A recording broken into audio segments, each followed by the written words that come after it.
जय श्री कृष्णा। राधे राधे। आप सभी को शर्तिला एकादशी व्रत की हार्दिक शुभकामनाएं। शर्तिला एकादशी का व्रत माघ माह के कृष्ण पक्ष की एकादशी तिथि को रखा जाता है। इस दिन भगवान विष्णु और माता लक्ष्मी की पूजा करने से शुभ फलों की प्राप्ति होती है। इसके साथ साथ कई पापों का अंत भी इस दिन व्रत रखने से हो जाता है। साल 2025 में शर्तिला एकादशी का व्रत 25 जनवरी शनिवार को रखा जाएगा। शर्तिला एकादशी का नाम शर्तिला इसीलिए पड़ा है क्योंकि इसमें तिल के बीज का 6 प्रकार से उपयोग किया जाता है। इस दिन तिल से दान, स्नान, पान, हवन, भोजन और लेपन करने का विधान है। तिल का दान करना इस दिन विशेष रूप से शुभ और पुण्यदायी माना जाता है। शर्तिला एकादशी का व्रत करने से मनुष्य को अन्न, धन और संतोष की प्राप्ति होती है। इस व्रत को आध्यात्मिक उन्नति और पवित्रता का प्रतीक भी माना जाता है। शर्तिला एकादशी के दिन व्रत रखकर तिलों का दान करने से व्यक्ति को 1000 वर्षों तक स्वर्ग का वास मिलता है। इस दिन अन्न का त्याग करके तिल का जल ग्रहण करने से शरीर के कई दोष दूर होते हैं। साथ ही भगवान विष्णु और मां लक्ष्मी का आशीर्वाद प्राप्त होता है। कुंडली के ग्रह नक्षत्र भी शुभ परिणाम देने लगते हैं। तो शर्तिला एकादशी के दिन पूजा का शुभ मुहूर्त है 25 जनवरी शनिवार को सुबह 5:30 से 9 बजे तक, और पारण का समय होगा 26 जनवरी रविवार को सुबह 7:10 से 9:20 तक। तो आप सभी इसी शुभ समय में पूजा करें और इसी शुभ मुहूर्त में व्रत का पारण करें। इस तरह जो भी विष्णु भक्त पूरे मनोभाव से व्रत रखता है तो श्री हरि का आशीर्वाद उस पर हमेशा बना रहता है। तो आज अपने सुनते हैं शर्तिला एकादशी व्रत का महात्म्य और कथा शुरू करने से पहले कमेंट बॉक्स में विष्णु भगवान की जय हो लिखकर इस वीडियो को ज्यादा से ज्यादा रिश्तेदारों और मित्रगणों में शेयर करें, और साथ ही मीरा भक्ति चैनल को सब्सक्राइब करना बिल्कुल ना भूलें। भगवान श्री हरि विष्णु की कृपा से आपके सारे मनोरथ पूर्ण हों। तो अब अपने शुरू करते हैं शर्तिला एकादशी व्रत का महात्म्य और कथा। बोलो विष्णु भगवान की जय हो। एक समय की बात है, सब धर्मों के ज्ञाता, वेद और शास्त्रों के अर्थ ज्ञान में पारंगत, सबके हृदय में रमण करने वाले, श्रीमन नारायण के तत्व को जानने वाले तथा भगवत परायण भक्त शिरोमणि प्रहलाद जी जब सुख पूर्वक बैठे हुए थे तो उस समय उनके समीप सब धर्म का पालन करने वाले महर्षि जन कुछ पूछने के लिए वहां आए। महर्षियों ने कहा कि प्रहलाद जी, आपको प्रणाम है, हम आज आपसे कुछ पूछने की इच्छा रखते हैं।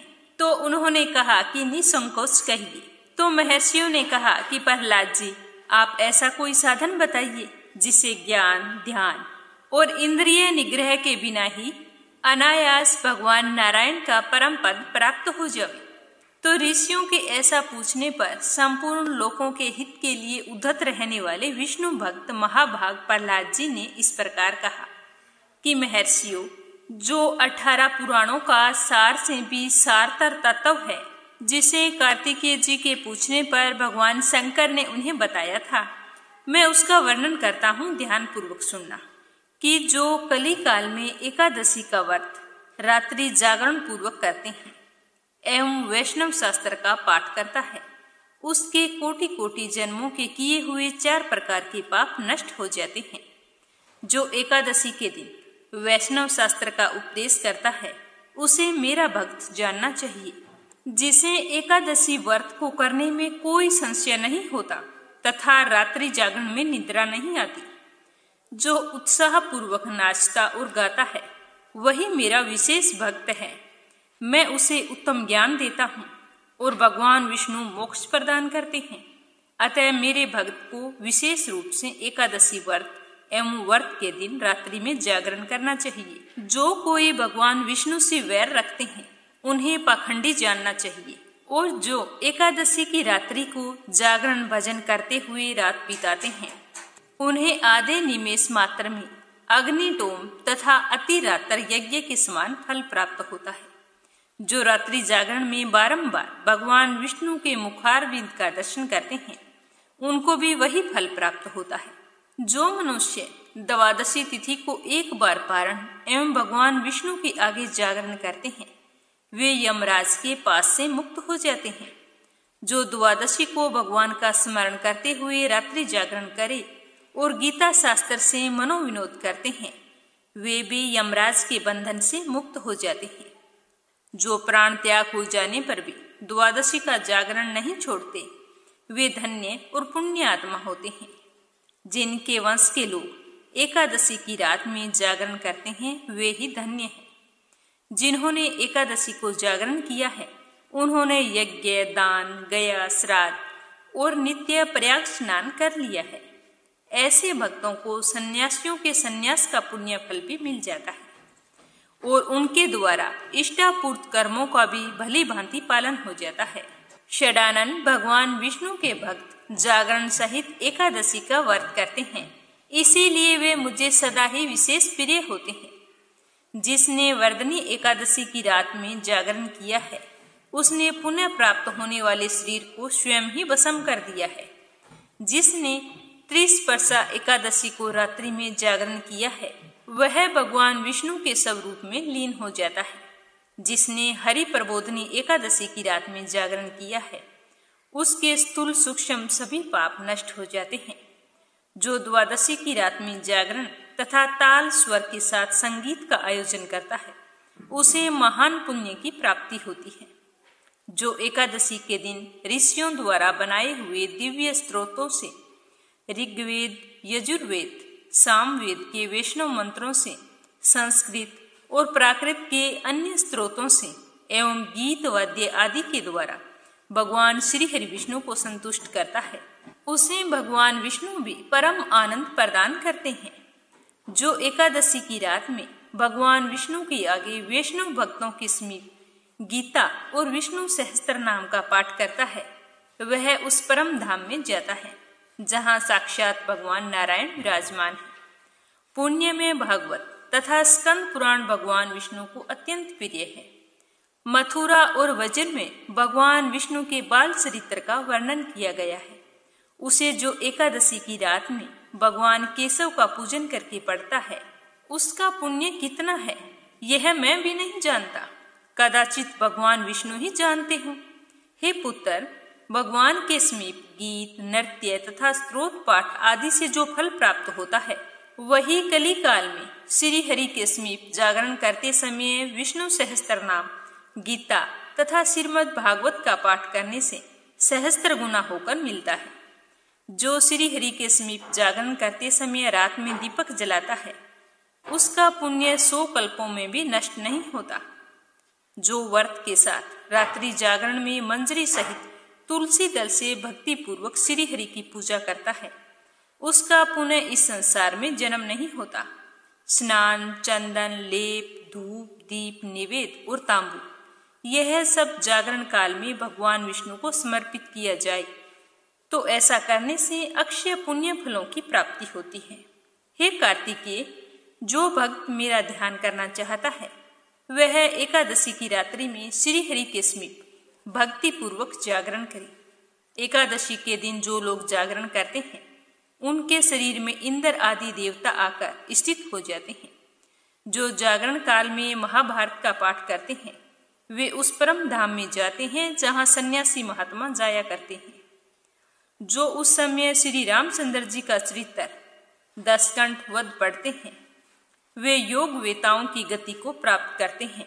जिन्होंने श्री हरि के समीप जागरण किया है, उन्होंने 4 वेदों का स्वाध्याय, देवताओं का पूजन, यज्ञों का अनुष्ठान तथा सब तीर्थों में स्नान कर लिया।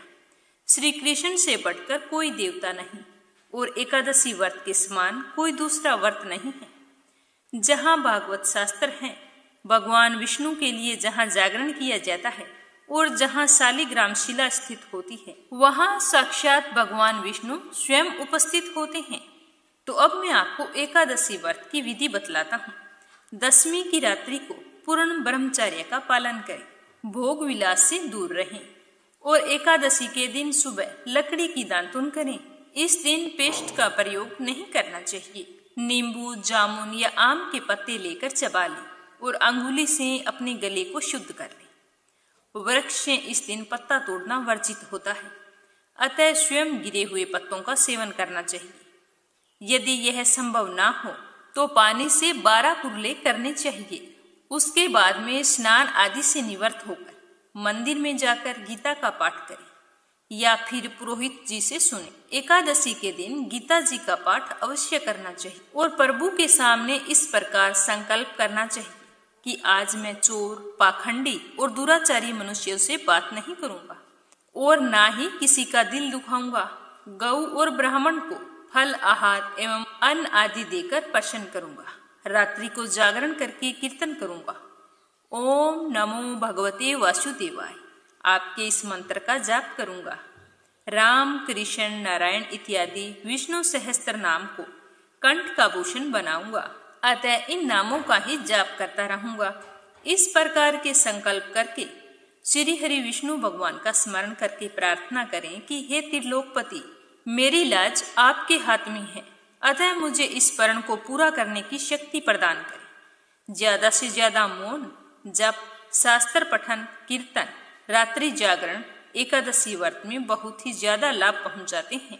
इसीलिए इन नियमों का ज्यादा से ज्यादा पालन करना चाहिए। एकादशी के दिन अशुद्ध द्रव्य से बने हुए पेय नहीं पीने चाहिए, जैसे कोल्ड ड्रिंक्स, एसिड आदि डाले हुए तथा डिब्बे बंद फलों का रस भी नहीं पीना चाहिए और इस दिन अन्न ग्रहण नहीं करना चाहिए। इस दिन आप व्रत रखें या ना रखें, घर का कोई भी सदस्य चावल ना खाएं, इस चीज का विशेष तौर से ध्यान रखना चाहिए। व्रत रखने वाले विष्णु भक्त इस दिन फल या फिर घर पर निकाला हुआ फलों का रस या फिर दूध पीकर रहना विशेष लाभदायक होता है।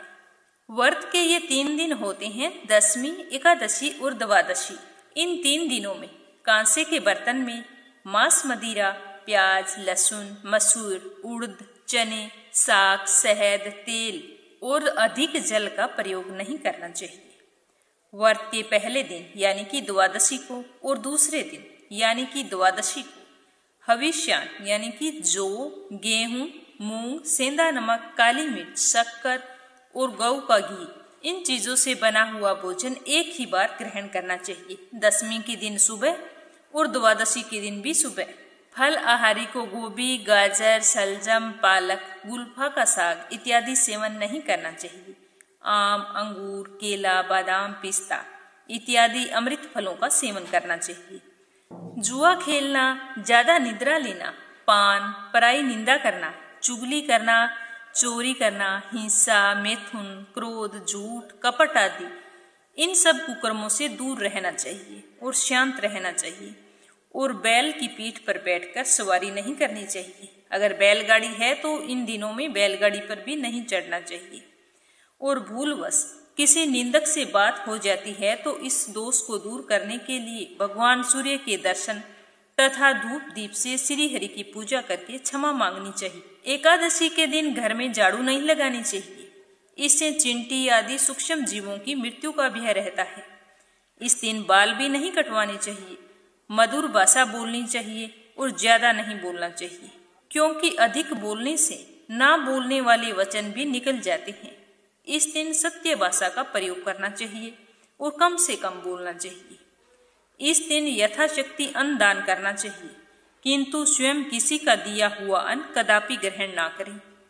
प्रत्येक वस्तु प्रभु को भोग लगाकर तथा तुलसी दल छोड़कर ग्रहण करनी चाहिए, क्योंकि एकादशी के दिन श्री हरि विष्णु को तुलसी दल का भोग लगाना जरूरी होता है। इसके बिना हमारा कोई भी भोग पूरा नहीं माना जाता। लेकिन हम स्वयं एकादशी के दिन तुलसी नहीं ले सकते। एकादशी के दिन किसी संबंधी की मृत्यु हो जाती है तो उस दिन व्रत रखकर उसका फल संकल्प करके उस मृतक को दे देना चाहिए। और जब उसकी अस्थियां गंगा जी में प्रवाहित की जाती है तो एकादशी व्रत रखकर उसका फल भी उस प्राणी के निमित्त कर देना चाहिए। प्राणी मात्र को अंतर्यामी का अवतार समझकर किसी से छल कपट नहीं करना चाहिए। अपना अपमान करने या कटु वचन बोलने वाले पर भी भूल कर भी इस दिन हमें क्रोध नहीं करना चाहिए, क्योंकि उसे अपने कर्मों की सजा भगवान देते हैं तो हम बीच में पड़ने वाले कौन होते हैं, यह सोचकर सदैव चुप रहना चाहिए। संतोष का फल सर्वदा मधुर होता है। मन में सभी के प्रति दया भाव रखना चाहिए। इस विधि से व्रत करने वाला उत्तम फल को प्राप्त करता है। और फिर द्वादशी के दिन श्री हरि विष्णु और तुलसी माता की विधिवत पूजा करके ब्राह्मणों को भोजन कराना चाहिए। भोजन करवाएं तो अपने चेहरे पर मुस्कान रखें और बाद में यथासंभव दान दक्षिणा देकर प्रसन्नचित मन से ब्राह्मणों को विदा करना चाहिए और फिर स्वयं व्रत का पारण करें। द्वादशी को सेवा पूजा की जगह बैठकर मीठे चावलों से व्रत का पारण करना चाहिए। किसी कारणवश अगर आप चावल नहीं बना सकते हैं तो 7 दाने चावल के लेकर उसके 14 टुकड़े करके अपने सिर के पीछे फेंकना चाहिए और साथ ही इस प्रकार प्रार्थना करनी चाहिए कि मेरे 7 जन्मों के शारीरिक, वाचिक और मानसिक पाप नष्ट हुए। यह भावना करके 7 अंजलि जल पिए और फिर 7 दाने चावल के खाकर व्रत का पारण करना चाहिए। एकादशी का व्रत हेमंत ऋतु में मार्गशीर्ष मास के कृष्ण पक्ष को करना चाहिए।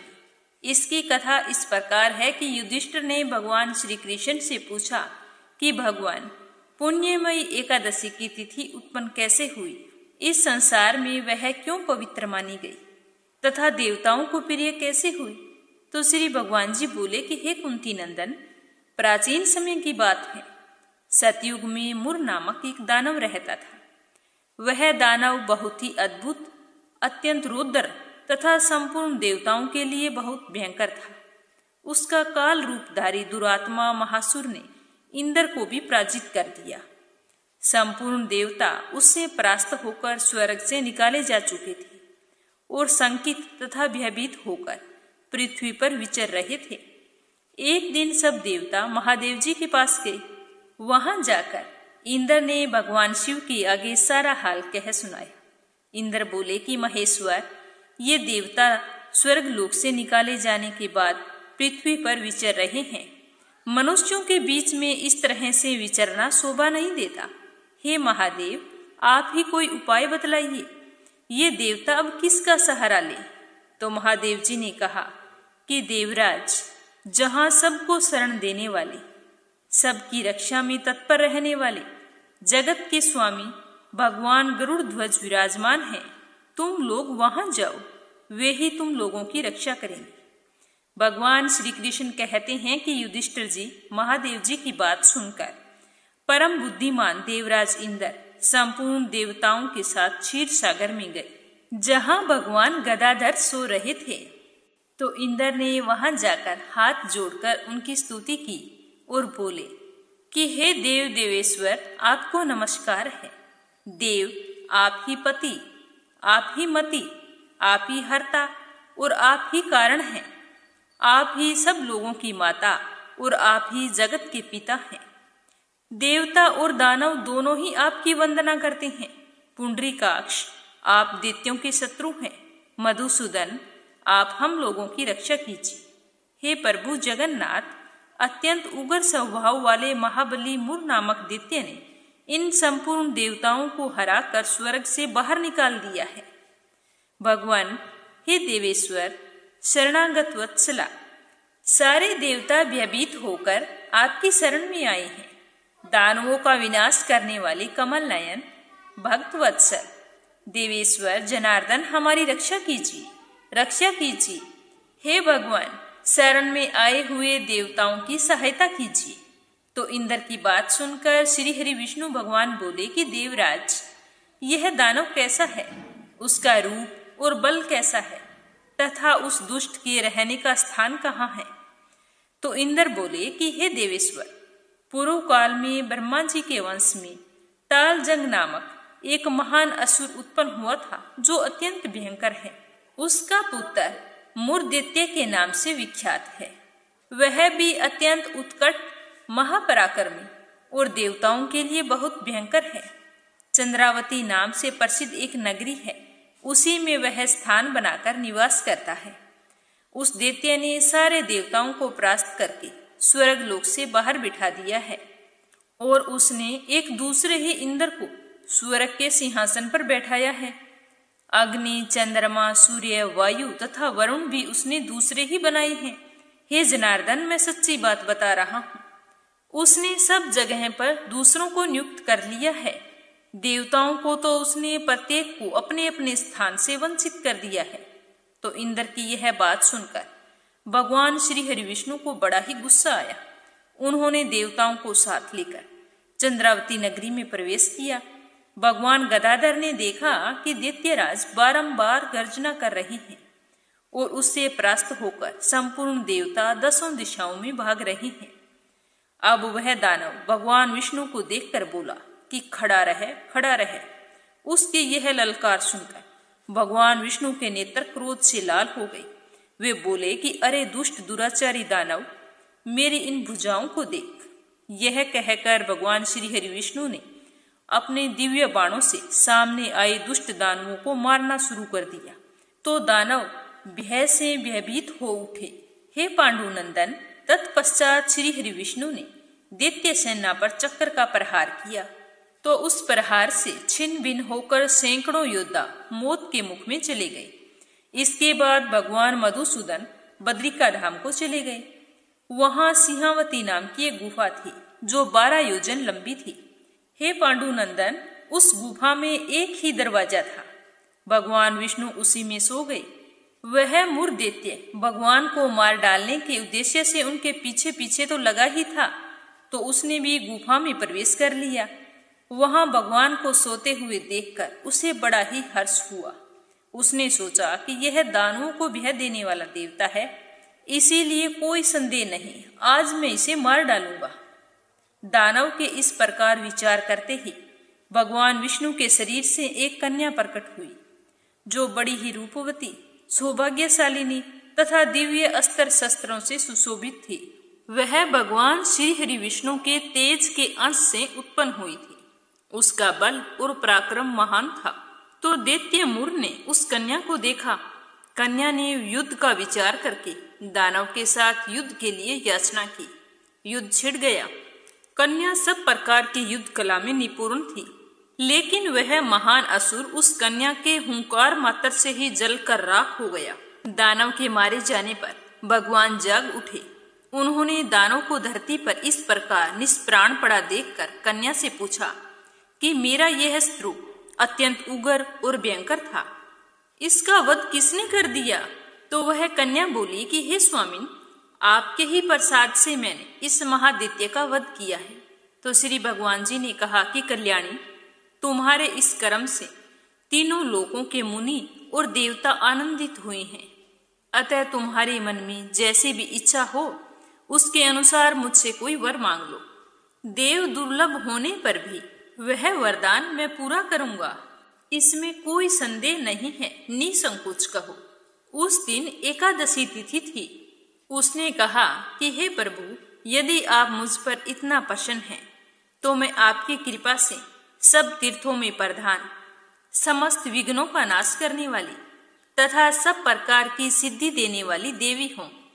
हे जनार्दन, जो लोग आप में भक्ति रखते हुए आज के दिन उपवास करेंगे उन्हें सब प्रकार की सिद्धि प्राप्त हो। हे माधव, जो लोग उपवास बिना भोजन के अथवा एक वक्त भोजन ग्रहण करके मेरे व्रत का पालन करें, उन्हें आप धन, धर्म और मोक्ष प्रदान करें। परम दयालु भगवान श्री हरि नारायण बोले कि कल्याणी, तुम जो कहती हो वह सब पूर्ण होगा। और आज एकादशी तिथि है, तो तुम एकादशी माता के नाम से जानी जाओगी। तो ऐसा वरदान पाकर महाव्रता एकादशी बहुत ही प्रसन्न हुई। दोनों पक्षों की एकादशी समान रूप से कल्याण वाली होती है। इसमें शुक्ल और कृष्ण का भेद कभी नहीं करना चाहिए। यदि उदय काल में थोड़ी सी भी एकादशी, मध्य में पूरी द्वादशी और अंत में किंचित त्रयोदशी हो तो वह त्रिस्पर्शा एकादशी कहलाती है। ऐसी एकादशी भगवान को बहुत ही प्रिय होती है। यदि एक त्रिस्पर्शा एकादशी का उपवास कर लिया जाए तो 1000 एकादशी व्रतों का फल प्राप्त होता है। इस प्रकार द्वादशी में पारण करने पर 1000 गुना फल माना गया है। अष्टमी, एकादशी, षष्ठी, तृतीया और चतुर्दशी ये तिथि पूर्व तिथि से विद्ध हो तो इनमें व्रत नहीं करना चाहिए। परिवर्तनीय तिथि से युक्त होने पर ही इनमें उपवास का विधान है। पहले दिन में और रात में भी एकादशी हो तथा दूसरे दिन केवल प्रातः काल एक दंड एकादशी भी रहे तो पहली तिथि का परित्याग करके दूसरे दिन की द्वादशी युक्त एकादशी को ही उपवास करना चाहिए। यह विधि मैंने दोनों पक्षों की एकादशी के लिए बताई है।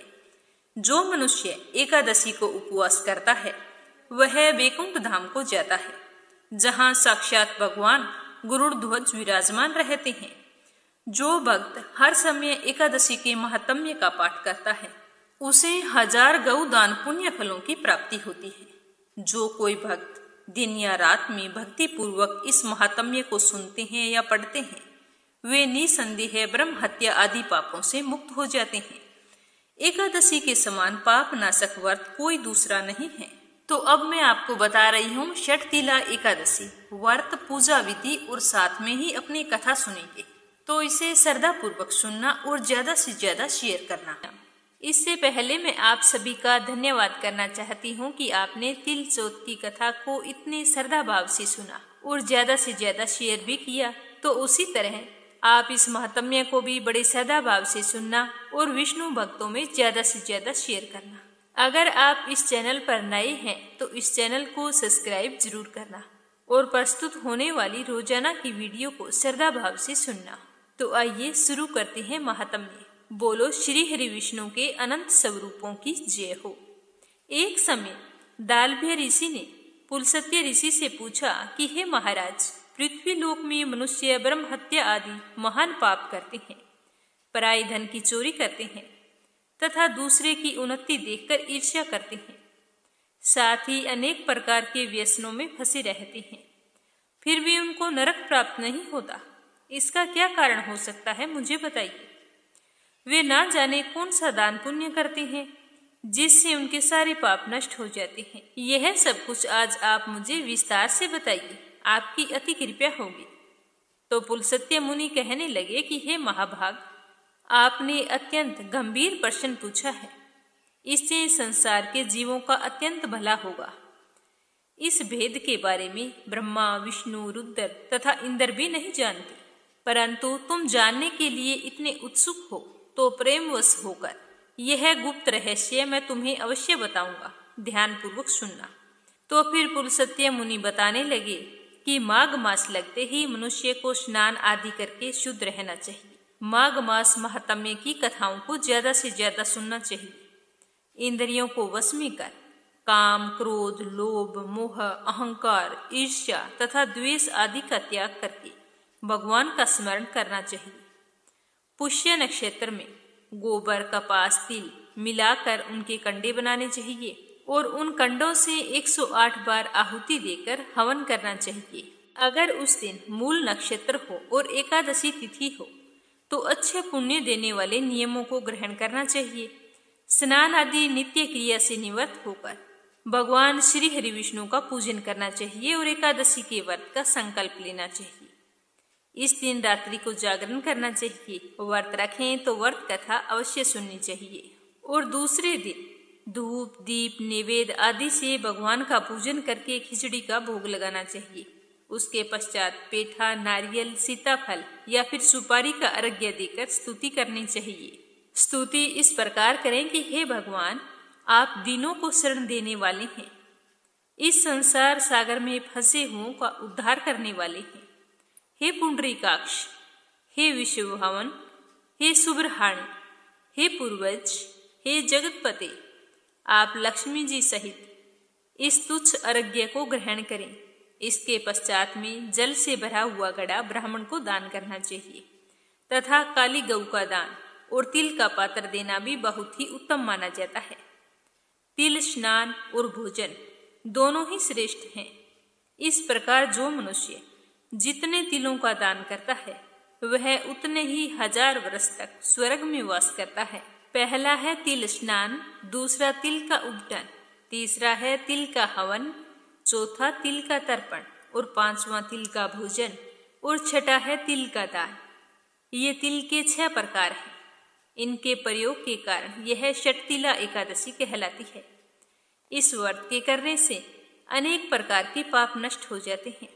इतना कहकर पुलस्त्य ऋषि कहने लगे कि मैं तुम्हें अब इस एकादशी से जुड़ी हुई कथा सुनाता हूँ, ध्यान पूर्वक सुनना।